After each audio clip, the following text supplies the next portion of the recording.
First and foremost, I want to give all praise, honor, and glory to Yahweh Bashim Yahushai Bashim Kakwadash. Yahweh to this world ignorantly calls God. Yahushai to this world ignorantly calls Jesus. Bahashim means in the name, Rakah means spirit, and Qudash means holy. And that's all in the Paleo Hebrew. I also want to give double honors to the elder bishops and apostles of Great Millstone that taught me this truth. In today's video, I wanted to go into how do the best you can every single day. And that's what it's all about, man, is just doing the best you can. Because once you go into it, you realize that we're in this flesh and you're not going to be perfect. There's going to be times you fall. There's going to be times you're on point. But what matters is that you keep on pushing and you keep on getting back up. That's all that matters, is you get back up. Because this whole battle is about enduring. Right? Yahushua said himself, he said, "He that endureth unto the end, the same shall be saved." And, that sounds easy just reading it verbatim. But, it's difficult to apply. Once you start catching those tests, the Lord starts putting you through those trials and tribulations. And you keep falling and falling and getting back up and falling and getting back up. I've been through times where I'm just like, I don't want to get back up no more. Just because the Lord has beat you down so far, so much. And in those exact moments is when, the Lord be pulling you out that fire. It's like he's had enough. And, you be chilling for a little bit and then once again you go back in that fire. It's a process of purification, but, this is what we got to go through. So this is 1 John chapter 5 and verse 2. It says, "By this we know that we love the children of God, when we love God and keep his commandments. For this is the love of God, that we keep his commandments, and his commandments are not grievous." Right? So you say you love the Most High, then you're going to keep his commandments. And that's not just talking about the 10 commandments. That's talking about all the commandments in the Old Testament. Right? You're going to keep them to the best of your ability. Doesn't mean you're going to do it perfect. Okay, you're going to do it to the best of your ability. And, when you go to Judges, it talks about how, we're going to rehearse the righteous acts. This is Judges chapter 5 and verse 11. It says, "They that are delivered from the noise of archers and the places of drawing water, there shall they rehearse the righteous acts of Yahweh, even the righteous acts toward the inhabitants of his villages in Israel. Then shall the people of Yahweh go down to the gates." Right, so those that are delivered from the noise of archers, right, and that's going into this captivity. Okay, the archers going into those nuclear silos, right? You go into Jeremiah 50, Jeremiah 51, it talks about the nations shooting arrows upon Babylon. Right, so those archers would be the nuclear silos. So they that are delivered from that, going into here, they're going to be rehearsing the righteous acts. And that's the key word, is rehearsing. Right, because it's impossible to keep the commandments 100% in this captivity. Because here it is, you try to do one thing right, and Esau Edom has had the system so messed up that, even, everything is defiled. Here it is, you're trying to be healthy, you're trying to take supplements, and, if you didn't know, those capsules that a lot of supplements come in, a lot of them are made out of gelatin, pork gelatin. So here it is, you're trying to be healthy, but you're unknowingly consuming pork, something abominable. Which, if you didn't know, you got to get the plant-based one. The plant, it's like plant cellulose, or the caps are made out of plants, vegetarian. Or it has to say bovine gelatin, which is made. That means it's made out of beef, so a cow. But the point is, you try to do the right thing, and you can't, and that's why it's about rehearsing. Doing the best you can, and. That's ultimately why the salvation also has to be primarily on faith, because, if we were going based off the deeds of the law, none of us would be perfect. None of us will make it. It would be impossible, because you offend on one point, you offend on all. But, Paul went into that. Clearly, he spoke about how Romans chapter 3 and verse 30, it says, "Seeing it is one God which shall justify the circumcision by faith and uncircumcision through faith. Do we then make void the law through faith? God forbid, yea, we establish the law." Right, so just because we're going to be saved by faith, okay, it doesn't mean that you forget the law. No, you still have to keep it the best you can. So I'm really harping on that point because you got people out here, these churches that like to say that no, the Old Testament is done away with Jesus, and now essentially you can do whatever you want to do. You just gotta call on Jesus, which is not true at all. Okay, when you go into Revelation chapter 14 and verse 12, it says, "Here is the patience of the saints. Here are they that keep the commandments of God and the faith of Yahushua." So that's gonna be the requirement to make it. Okay, is you got to keep the commandments and the faith. And that's the concept of the faith and works, right? Both going hand in hand together. So let's get a scripture going into the whole thing of falling. The famous scripture, a righteous man. Proverbs 24:16, "For a just man falleth 7 times and riseth up again, but the wicked shall fall into mischief."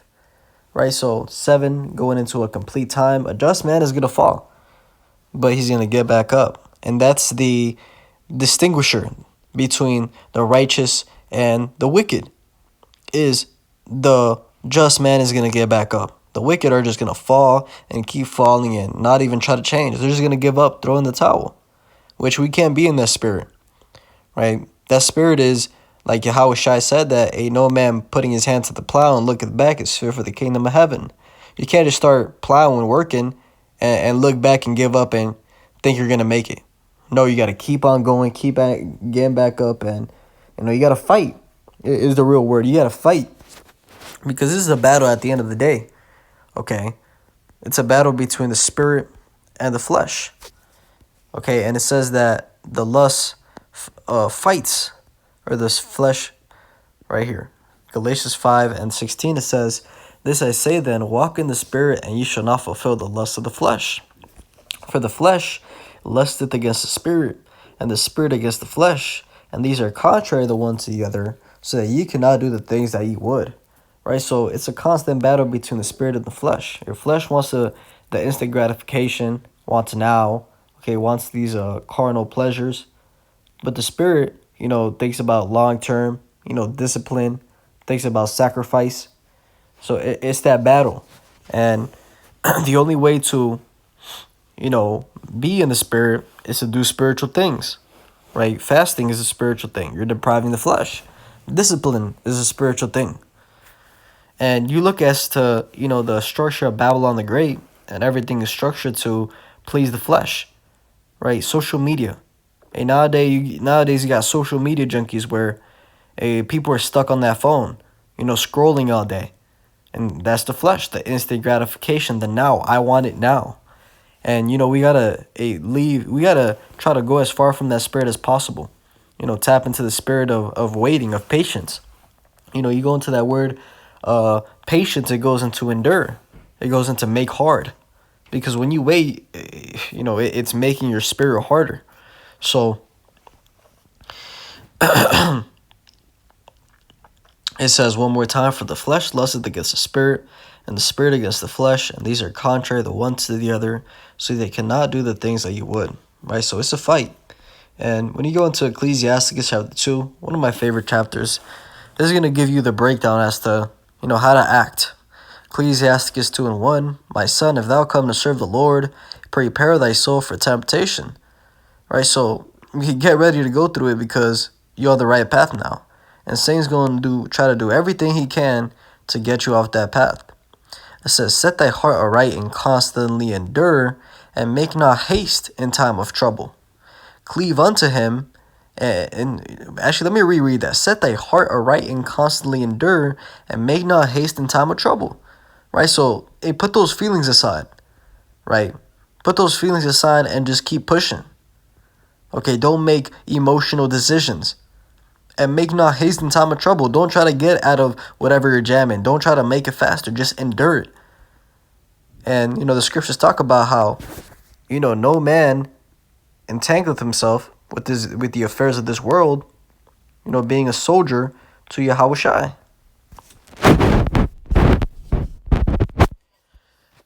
2 Timothy chapter 2 and verse 4, "No man that warreth entangleth himself with the affairs of this life, that he may please him who hath chosen him to be a soldier."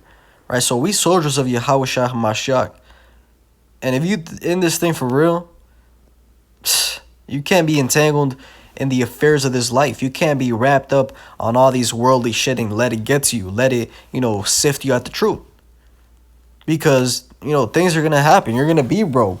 Okay. Your woman is going to leave you. Your woman is not. Along, guess what? The most I can make it was where she leave you. You're going to lose your job. Lawyer can make you lose your job. Your car breaks down. All types of things to see if you're going to fall out. And it's all about, as it says, making not hasten time of trouble. And verse 3, cleaving unto him, and depart not away, that thou mayst be increased at that last end. So enduring, because at the end of the day, the Lord going to bring you back up. It's all a season. It's all a test. We go through the lows and we go through the highs, and lows and highs, and it's the ebbs and flows. It says, whatsoever is brought upon thee, take cheerfully, and be patient when thou art changed to a low estate. So that's a real mindset right there. Being cheerful as to whatever happens in your life, because you understand that that's the Lord's will. And being patient when you're brought down low, knowing that, hey, this is what the Lord wants me to go through. And it takes a real spiritual mind to understand that, because, in the moment, in the flesh, let's say you fuck up, you'll be like, damn, I fucked up. And, you'll be in that real, contrite spirit, which is good. It makes you, reflect and get right. But even in those moments, guess what? The Lord made that happen. You're supposed to go through that to, learn the lesson. So understand that everything you go through is meant to be, and you just got to be patient through everything. It's the Lord's will. It says, for gold is tried in the fire, and acceptable men in the furnace of adversity. So if you're acceptable, you're going to go through that fire. And one thing about that fire is going to burn you. So either you grow thick skin or you wither away. And you gotta that's another title. You gotta grow thick skin in this truth, man. You gotta be a tough person, and the only way that happens is through much trials and tribulations. So stay the beautiful scripture, Ecclesiasticus chapter 2 and verse 13. Woe unto him that is faint-hearted, for he believeth not, therefore shall he not be defended. Woe unto you that have lost patience, and what will you do when the Lord shall visit you? Right? So all you people that have, fell out, what you going to do when the Lord comes back? What you going to do when Jacob's trouble hits? What you going to do when the mark of the beast is mandated? What you going to do? So, hey, I'll leave it there. Hopefully this is edifying. With that, I give all praise, honor, and glory to Yahweh, Ba'ashim Yahushua, Ba'ashim Kakadash. Double honors to the elder bishops and apostles of Great Millstone that taught me this truth. Shalom to you, like shalom.